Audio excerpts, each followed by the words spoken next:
De hoy, a partir de las 5 de la tarde, en todo el país se va a dar la marcha contra el veto de la ley de financiamiento universitario votada en el Congreso, pero también en defensa de la universidad pública por la baja de presupuesto que ha sufrido no solamente este año, sino años anteriores. Vamos a estar repasando, pero con una caída muy fuerte en este 2024 y con una promesa de caída aún mayor para el año 2025, porque justamente toma la base de estos años de baja, también sumándole la devaluación pasada del pasado diciembre. Ayer el gobierno nacional puso en redes, en el Ministerio de Capital Humano específicamente, una publicación donde, claramente se opone a la movilización del día de hoy, relatando o exponiendo algunos argumentos del por qué se están dando estos ajustes presupuestarios. Y entre otras cosas, ponían en plaquitas la urgencia de auditorías. La UBA, es muy centrado en la Universidad de Buenos Aires, la publicación del gobierno, y también las discusiones que se han tenido, desconociendo por ahí las realidades de las otras universidades a lo largo y a lo ancho del país. Pero bueno, que como que la UBA no ha rendido los fondos transferidos entre el 2015 y el 2022. Bueno, esto dicen que sí hay auditorías por la Auditoría General de la Nación, la última es del 2018. El costo de financiar a estudiantes extranjeros, el 21,8% de los estudiantes de medicina toman ahí un dato acotado para exponer un tema que quieren discutir, como es la atención a los extranjeros en el país, que pueden ser temas de debate de última, pero no quitando el presupuesto a todo. La matrícula extranjera no llega al 5% en el resto o en la totalidad de las carreras argentinas. La mala administración de fondos, se les ofreció más dinero, pero lo gestionan mal. Esto refiriéndose específicamente al aumento de los gastos de funcionamiento, que es solamente el 10% del presupuesto total, y son para pagar la luz o que anden los ascensores, no son para pagar sueldos que en definitiva son los que realizan la actividad educativa. Y también la regularidad académica. Y aquí también, por ahí fuera de cámara, uno dice, sí, esto sí, podríamos discutirlo. ¿Qué hacemos cuando entramos a la universidad? ¿Nos recibimos a término? ¿Somos estudiantes crónicos? ¿Demoramos mucho? ¿Se justifica que alguien demore 10, 12 años en recibirse? Bueno, son cuestiones que en una mesa pueden surgir, pero ante la falta de presupuesto esto ya no tiene sentido discutirlo. Pero acá vamos a hablar de lo que nos compete, el impacto en la equidad. El 61,2% de los graduados de la UBA tienen padres con educación superior, por lo que el gobierno infiere que los sectores más pobres financian la educación de las clases más altas. En el acceso a la universidad, se ve que esto es dispar. Los 2/3 de las universidades públicas son del decil 1,6, del 1 al 6, y 2/3 de las universidades privadas son del decil 7 al 10. Esto es que la universidad pública justamente contempla o recibe a estudiantes de los sectores bajos y medios de la sociedad. Después, que por las condiciones estructurales, económicas y sociales no lleguen a recibirse aquellos que tienen que tener 1 o 2 trabajos, o que no llegan con las condiciones mínimas de subsistencia para poder ingresar a una carrera, también es producto de la crisis que venimos viendo hace mucho tiempo y que por supuesto que no soslayamos aquí. En la cuestión de los salarios, acá sí hay puntos para debatir y también para exponer. ¿Por qué? Porque uno de los argumentos que se tienen es el salario de los docentes. Ayer el presidente Javier Milei retuiteaba una serie de posteos en redes hechos por funcionarios de alto rango y también por tuiteros de la comunidad libertaria, donde decían que un docente titular que da clases de manera exclusiva llegaba a los 2 millones de pesos. Bueno, en la placa ahí, que yo se los voy a leer porque tiene muchos datos, vemos que según los datos de la Comisión Nacional Universitaria, un titular exclusivo llega a 1.400.000 45.000 pesos es neto sin antigüedad, llegaría a los 2 millones o superar los 2 millones de pesos con 10 años de antigüedad. O sea que alguien que recién titulariza está en el 50% de lo que dice el presidente. Ahora, quienes están de manera exclusiva en las universidades es solamente el 10% de los docentes. El 70% tiene dedicación simple, lo que le demanda entre 6 y 8 horas por semana de dictado de clases, lo que si le agregamos el tiempo en ir y venir y demás se convierte en mayor tiempo. Y acá vemos que la remuneración promedio para un titular de dedicación simple es de 260.000 pesos y pasando los 10 años de antigüedad se le computan 326.000 pesos.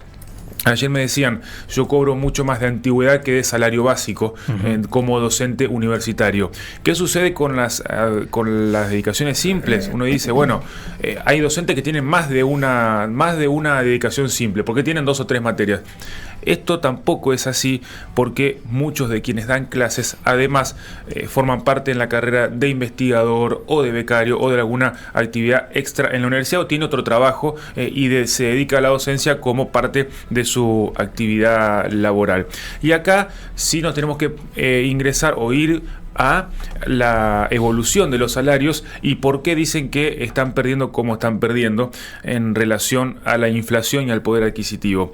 Según los datos justamente del INDEC y del Ministerio de Capital Humano que elaboró el informe de la Comisión Nacional Universitaria, vemos que en las inflaciones de diciembre y enero, que fueron 25 y 20% respectivamente, los salarios se actualizaron en un 0%.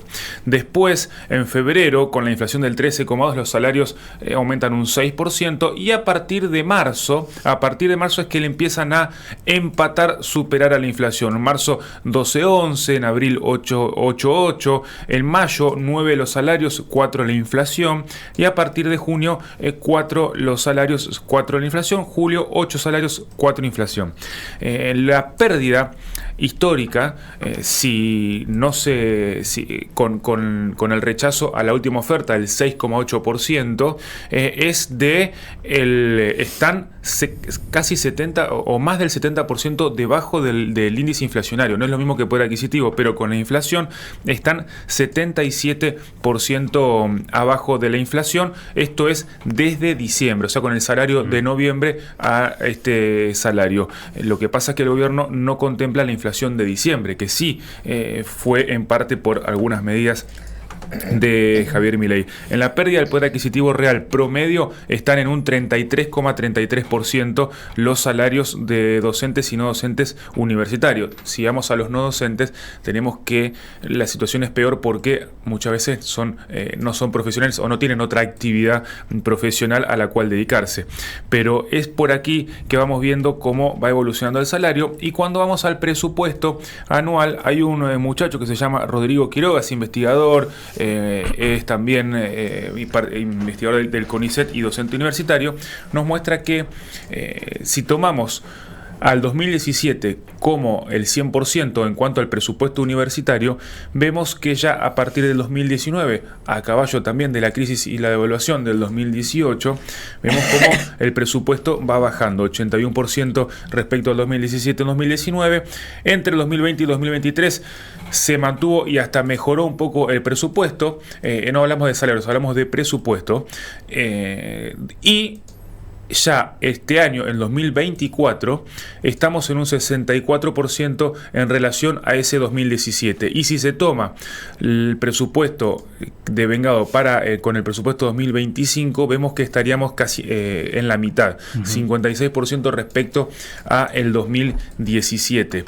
Lo que ya es a las claras un desfinanciamiento casi total de la educación pública, y directamente a los docentes decirles dedíquense a otra cosa y no a esto, porque no alcanza para nada. Hace un rato, o en la mañana de hoy, TN sacó un informe sobre cómo impactaría en las diversas universidades nacionales el presupuesto 2025 por universidad. Solamente muy poquitas tendrían aumentos por la inflación. Estamos hablando de la Universidad de Scalabrini Ortiz de San Isidro, la Universidad de Formosa, la Universidad de Villa Mercedes, con aumentos significativos por sobre la inflación de entre un 30 y un 50 hasta un 60%. Si vamos a el resto de las universidades nacionales, vemos caídas en el presupuesto de entre un 4 y un 30 y un 70%, como por ejemplo la Universidad de Madre de Plaza de Mayo, donde se desfinanció completamente. Esto es lo es conocido en los últimos días.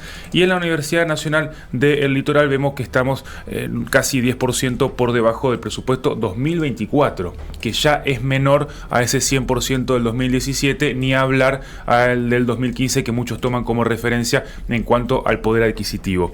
Si comparamos el salario del 2024 de ese 2015, tendría que aumentar un 89% el salario docente para empatarle al menos al poder adquisitivo o al poder de compra de aquel salario del 2015. Pero es un panorama bastante general, pero en particular con los salarios de lo que se va a estar marchando hoy en todo el país, más allá de los puntos en cuestión que ponía al principio, de sí, podemos discutir qué sucede con esas cuestiones, con los estudiantes que están mucho tiempo, con la extranjeridad, si sirve o no, si funciona o no, son posiciones personales. Ahora, en lo que va a la cuestión salarial, es esto. Y para terminar, quería mostrar lo que decía Enrique Mamarela, que es el rector de la Universidad Nacional Litoral, respecto al cómo se gestionan los recursos. Lo único que dispone la rectoría para los gastos de funcionamiento, que no son discrecionales, pero que sí pueden de alguna manera derivar según las obligaciones, son los gastos de funcionamiento. Ahora, con la cuestión salarial, que es el 90% de lo que reciben, bueno, hay un control porque no se recibe dinero que no se rinde. Y esto es lo que decía. No, si en la ley de educación superior establece que la idea, lo original, debería ser 85-15, hace tiempo ya que se viene con el 90-10. Ese 90% del presupuesto, que es para gastos salariales, se divide en 13. Y es una cuota que te van a mandar. Pero antes de esa cuota, nosotros mandamos lo que se llama el RUM, que es la nómina de pago con quit individualizado de cada persona que le vamos a pagar, con todos los adicionales que le vamos a pagar y el por qué. Después nos mandan la plata.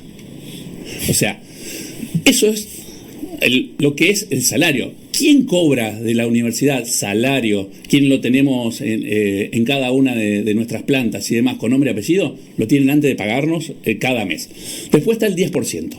Ese 10% que es lo que sí manejamos nosotros en función del presupuesto universitario que vota el Consejo Superior, la distribución.